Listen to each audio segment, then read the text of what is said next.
नमस्कार, my self Ankit Gupta, PGD chemistry, Jawahar Navodaya Vidyalaya, पचपाड़, Jhalawar, Rajasthan. चलिए आज एक टॉपिक के बारे में डिस्कशन करेंगे। मान लीजिए आपके पास एक एलईडी है।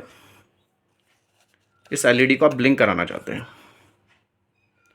एलईडी को ब्लिंक कराने का मतलब आप चाहते हैं कि ये ऑन ऑफ इस तरीके से ब्लिंक करे, ऑन हो फिर ऑफ हो, यानी लगातार रेगुलरली ऑन ऑफ होती है। इसको ब्लिंक कराने का एक तरीका तो ये है कि इसके साथ मैं एक स्विच ऐड कर दूँ। स्विच ऐड करने के बाद मैं इसको मैनुअली ऑन ऑफ करता रहूँ तो ये ब्लिंक तो करेगी, पर उसको मैनुअली मुझे ऑन ऑफ करना पड़ेगा। यानी यहाँ हमारी मैन पावर वेस्ट होगी, जिसको डेवलपमेंट नहीं कहते हैं।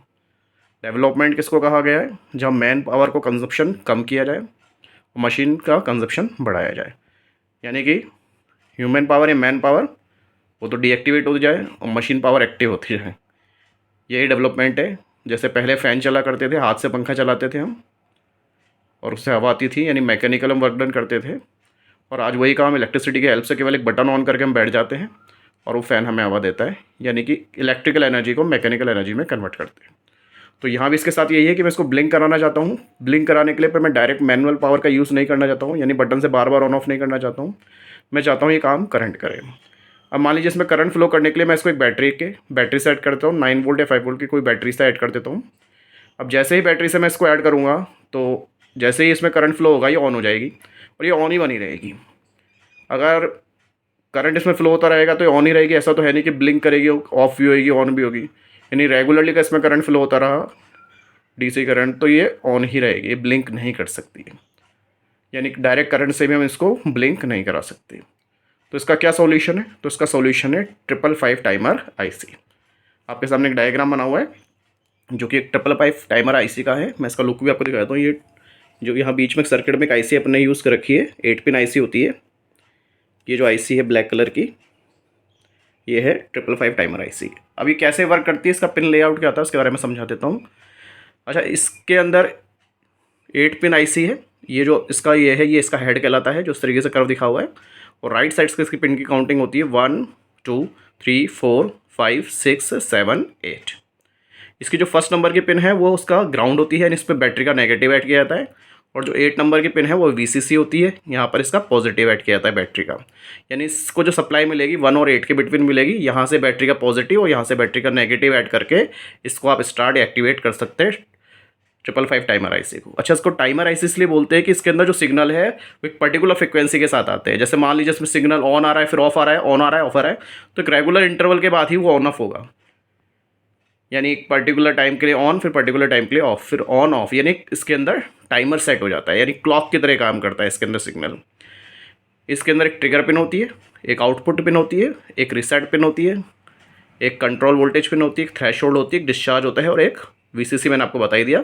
ये बैटरी के पॉजिटिव से इसको करंट देने के लिए होती है। आउटपुट जो पिन है, यहाँ से इसका आउटपुट सिग्नल मिलता है। इस पर जो सिग्नल मिलता है वो एक बार ऑन एक बार ऑफ इस तरीके से होता है। टाइमर सेट रहता है ऑटोमेटिकली इसमें, यानी इसी की वजह से आपका जो एलईडी है वो ब्लिंक करेगी। यानी अगर एलईडी से यहाँ पर इसको आउटपुट मिल जाए और वो आउटपुट कुछ इस तरीके से डिज़ाइन किया जाए सर्किट बनाकर कि वो एक बार ऑन एक बार ऑफ, एक बार ऑन एक बार ऑफ, जिसको बाइनरी डिजिट में 0 1 कहा जाता है, यानी मशीन लैंग्वेज में 0 1 0 1। अगर इसको सिग्नल आउटपुट यहाँ मिलता रहेगा तो इससे अगर एलईडी को कनेक्ट कर देंगे तो डेफिनेटली वो ब्लिंक करेगी। इस आउटपुट सिग्नल को कैसे ऑन ऑफ किया जाता है, इस आउटपुट सिग्नल पे कैसे 0 1 होता है, तो उसके लिए 2 पिन काम करती है। एक तो ट्रिगर पिन है और एक ये डिस्चार्ज पिन। जो ट्रिगर वाली पिन है, यहाँ पर तो हम एक कैपेसिटर लगा देते हैं जो चार्ज और डिस्चार्ज हो सकता है, और यहाँ डिस्चार्ज पिन पर हम लगा देते हैं एक रेजिस्टेंस। रेजिस्टेंस इसलिए लगाया जाता है जिससे कि हम जो भी कैपेसिटर है उसको डिस्चार्ज कर सकें। देखिए, कैपेसिटर चार्ज भी हो सकता है, डिस्चार्ज भी हो सकता है। चार्ज करने के लिए उसको कोई आउटसोर्स की रिक्वायरमेंट होती है। आपके सामने कैपेसिटर है, अगर इसको चार्ज करना है तो उसको बैटरी से लगाया जाएगा, क्योंकि चार्ज हो जाएगा, इसके अंदर चार्ज स्टोर हो जाएगा। फिर इसको डिस्चार्ज करना है तो इसको अपनी करंट आउटर सर्किट में देनी होगी, यानी अब ये बैटरी की तरह काम करेगा। अब ये किसको देगा करंट? तो या तो किसी रेजिस्टेंस को या किसी एलईडी को। चलिए एक बार चेक करके देखते हैं कि ऐसा ही होता है। मान लीजिए मैंने एक बैटरी ली, इस बैटरी के दोनों टर्मिनल से कुछ टाइम के लिए इसको लगा दिया। इसका जो बिग वाला लेग है पॉजिटिव है और ये नेगेटिव, ये मैंने इसको लगा दिया बैटरी पे। बैटरी पे कुछ टाइम लगा के रखा और ये हो गया चार्ज। अब ये चेक करते हैं कि वाकई में चार्ज हुआ है या नहीं। तो उसको चेक करने के लिए मैं एक एलईडी पिन लेता हूँ, एक एलईडी लेता हूँ और इससे उसको कनेक्ट करके देखता हूँ क्या ये जलेगी या नहीं जलेगी।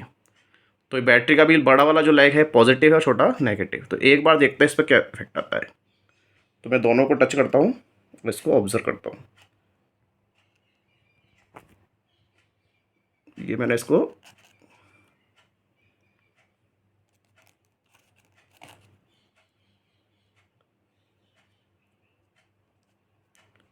टच कराया। 1 मिनट।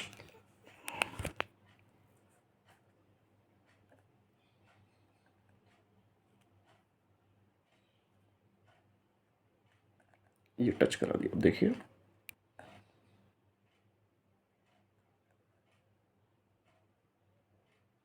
ये एक बार ब्लिंक करी और ये डिस्चार्ज हो गया।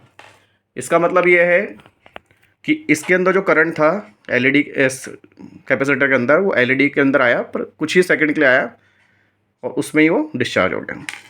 इसका मतलब इसको डिस्चार्ज करने के लिए या तो इसको किसी रजिस्टर से आप ऐड कर दें, यानी इसके दोनों टर्मिनल को आप रजिस्टर से टच कर दें, इसमें डिस्चार्ज हो जाएगा, या फिर किसी एलईडी से टच कर दें तो डिस्चार्ज हो जाएगा।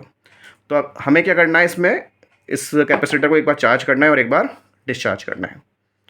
तो उसके एक सर्किट को देख लेते हैं कैसे काम करेगा। अच्छा ये देखिए, ये जो आउटपुट है अगर ये चार्ज होगा, यहाँ जो ट्रिगर पिन पे आपने अगर कैपेसिटर लगा दिया, देखिए एक डायग्राम देख लेते हैं।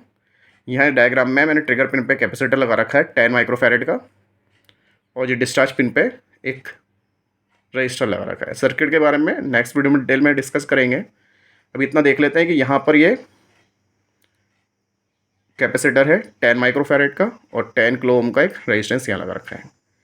अब मान लो जो VCC वोल्टेज मिलता है, यानी यहाँ से 5 वोल्ट का वोल्टेज जैसे ही इसको मिलेगा तो उस पूरी IC के अंदर 5 वोल्ट आ जाएगा। अब जैसे ही 5 वोल्ट आएगा तो इस पिन से आउट जो मिलेगा आपको 1 मिलने लग जाएगा। अब ये जो 5 वोल्ट है केवल इसी में फ्लो नहीं होगा बल्कि इस ट्रिगर पिन में भी होगा। इस ट्रिगर पिन में होने की वजह से कैपेसिटर चार्ज होने लगेगा।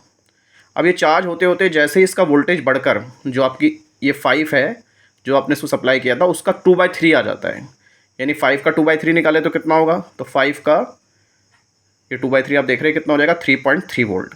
तो जैसे ही चार्ज होते होते 3.3 वोल्ट पर आएगा वैसे ही इस पर सिग्नल कितना कर देगा, ये 0। यानी जब ये डिस्चार्ज था तब सिग्नल यहाँ 1 था, जैसे ही चार्ज हो गया और चार्ज कितना हुआ पूरा 100% नहीं, 2/3 ऑफ 5 वोल्ट, यानी 3.3 वोल्ट तक जैसे ही चार्ज हुआ वैसे ही आउटपुट पर सिग्नल कितना हो जाएगा, 0। तो यहाँ जो एलईडी लगी होगी वो पहले 1 थी यानी ऑन थी, अब क्या हो जाएगी, ऑफ। जैसे ही ये 2/3 यानी 3.3 वोल्ट पर आएगा, यानी 5 वोल्ट का 2/3 यानी 3.3 वोल्ट पे जैसे ही आ जाएगा ये सिग्नल ऑफ हो जाएगा और इसके 3.3 पर आते ही ये 7 पिन एक्टिवेट हो जाएगी। कौन सी पिन एक्टिवेट हो जाएगी, डिस्चार्ज पिन। डिस्चार्ज पिन जैसे ही एक्टिवेट होगी वैसे ही जो इसका पोटेंशियल था या कहें तो उस पर चार्ज जो था वो इस पर डिस्चार्ज होने लगा, इस रेजिस्टेंस पर, इस सर्किट के अंदर। तो जैसे ही इस पर डिस्चार्ज होगा तो इसका वापस से जो उसके ऊपर चार्ज था कम होने लगेगा।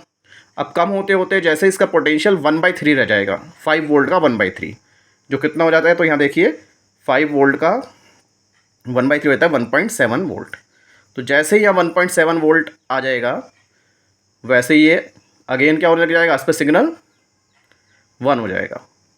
जैसे सिग्नल 1 होगा वापस ऑन हो जाएगा, फिर ये चार्ज होने लगेगा, यानी चार्ज होगा फिर यहाँ डिस्चार्ज हो जाएगा, फिर चार्ज होगा डिस्चार्ज हो जाएगा। जब ये चार्ज होगा यहाँ सिग्नल 0 देगा, जब ये डिस्चार्ज होगा तो यहाँ सिग्नल 1 देगा। यहाँ देख सकते हैं जब आपने सर्किट को ऑन किया सब सिग्नल 1 था, एलईडी ऑन हुई, कैपेसिटर चार्ज हुआ, कैपेसिटर चार्ज होते ही सिग्नल 0 हो गया। फुल चार्ज नहीं हुआ, कितने वोल्ट पर चार्ज हुआ, 5 वोल्ट तक वो चार्ज हो सकता था, 5 वोल्ट की बैटरी है, पर आपका कितना चार्ज हुआ, ओनली 3.3 वोल्ट। उतने में ही यहाँ पर एलईडी ऑफ हो गई। एलईडी ऑफ होने के बाद 3.3 वोल्ट तक वो चार्ज हुआ। 3.3 वोल्ट होते ही कौन सी पिन एक्टिवेट हो गई, 7 नंबर की पिन, यानी डिस्चार्ज वाली, वहाँ डिस्चार्जिंग स्टार्ट हो गई। डिस्चार्ज होते होते 3.3 वोल्ट से गिरकर उसका वोल्टेज कितना हो गया, 1.7 वोल्ट ही रह गया।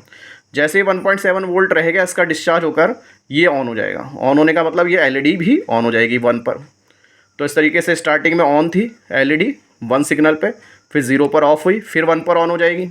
ऑन होते ही वापस ये चार्ज होना स्टार्ट हो जाएगा। चार्ज होते होते क्या होगा, 3.3 वोल्ट आया, सिग्नल जो था आउट वो 0 हो जाएगा और ये डिस्चार्जिंग चालू हो जाएगी। डिस्चार्ज होते होते 1.7 वोल्ट पर आया, ये वापस ऑन हो जाएगा, तो वापस ये एलईडी भी ऑन हो जाएगी। इस तरीके से चलता रहेगा और ये प्रोसेस रेगुलरली चलता रहेगा। इसकी वजह से आपकी एलईडी भी रेगुलरली ब्लिंक करती रहेगी। अब यहाँ पे और भी पिन्स हैं, ठीक है। मेनली अपने काम कौन से आएगी, आउट, डिस्चार्ज और ट्रिगर। अटैच सभी होंगी पर काम मेनली इनका रहेगा। अच्छा, यहाँ पर एक चीज़ और देख लेते हैं। यहाँ जो थ्रेशोल्ड था 6 नंबर के पिन और 7 नंबर के पिन के बीच में आपने एक पोटेंशियोमीटर यूज़ किया है। पोटेंशियोमीटर यहाँ 50K का यानी 50 किलो ओम का यूज़ किया गया है। इसका काम है इस पर वोल्टेज को चेंज करना। इसकी हेल्प से क्या होगा, इस पर वोल्टेज अगर कम कर देंगे आप तो जो उसका चार्ज और डिस्चार्ज होने की स्पीड है वो स्लो हो जाएगी, तो इसकी जो ब्लिंकिंग है वो भी स्लो हो जाएगी। और इसका अगर आप बढ़ा देंगे, इसकी हेल्प से पोटेंशियल बढ़ा देंगे, तो यहाँ जो आपका कैपेसिटर है इस पर भी स्पीड बढ़ जाएगी, यानी इसके चार्ज और डिस्चार्ज होने की स्पीड बढ़ जाएगी। तो यहाँ पर भी क्विकली 1010 होगा, यानी ऑन ऑफ भी फास्ट हो जाएगा। यानी इसकी हेल्प से हम इसकी ब्लिंकिंग को कंट्रोल भी कर सकते हैं। तो अपन दोनों सर्किट देखेंगे, एक तो उसका ब्लिंक होना और इसकी हेल्प से उसको मैनेज भी करना है, ठीक है। ये आपका ध्यान रखिए, ये VC से आप बैटरी के पॉजिटिव को ऐड कर रहे हैं, ग्राउंड से नेगेटिव को, और इसके ट्रिगर और ग्राउंड के बीच में अपने कैपेसिटर लगाया है, और इसके VCC और डिस्चार्ज के बीच में एक रेजिस्टेंस लगाया है 10 किलो ओम का। थ्रेशोल्ड और डिस्चार्ज के बीच में पोटेंशियोमीटर यूज़ किया है, और जो आउट सिग्नल है उस पर एक LED लगाई है। LED से जो आउट मिलने वाला है इसका पॉजिटिव टर्मिनल मान लेते हैं, और नेगेटिव को बैटरी के नेगेटिव से। सर्किट तो कंप्लीट करना पड़ेगा, तो इसको पॉजिटिव को आउट से और नेगेटिव को बैटरी के नेगेटिव से। यहाँ पे 2 पिन को शॉर्ट करना है। 4 नंबर की जो रिसेट पिन है इसको 8 पे लगाना है, और 2 नंबर के पिन है उसको 6 पे। ये रिसेट क्या करता है, वापस से सर्किट को स्टार्टिंग में ले आता है, यानी एक बार ऑन हुआ फिर ऑफ, ऑन ऑफ हुआ, तो इससे क्या होगा, रेगुलरली प्रोसेस चलता रहेगा। अदरवाइज एक बार ये प्रोग्राम आगे बढ़ के कंट्रोल बढ़ के वापस रुक जाएगा, यानी एक बार ऑन ऑफ इस तरीके से।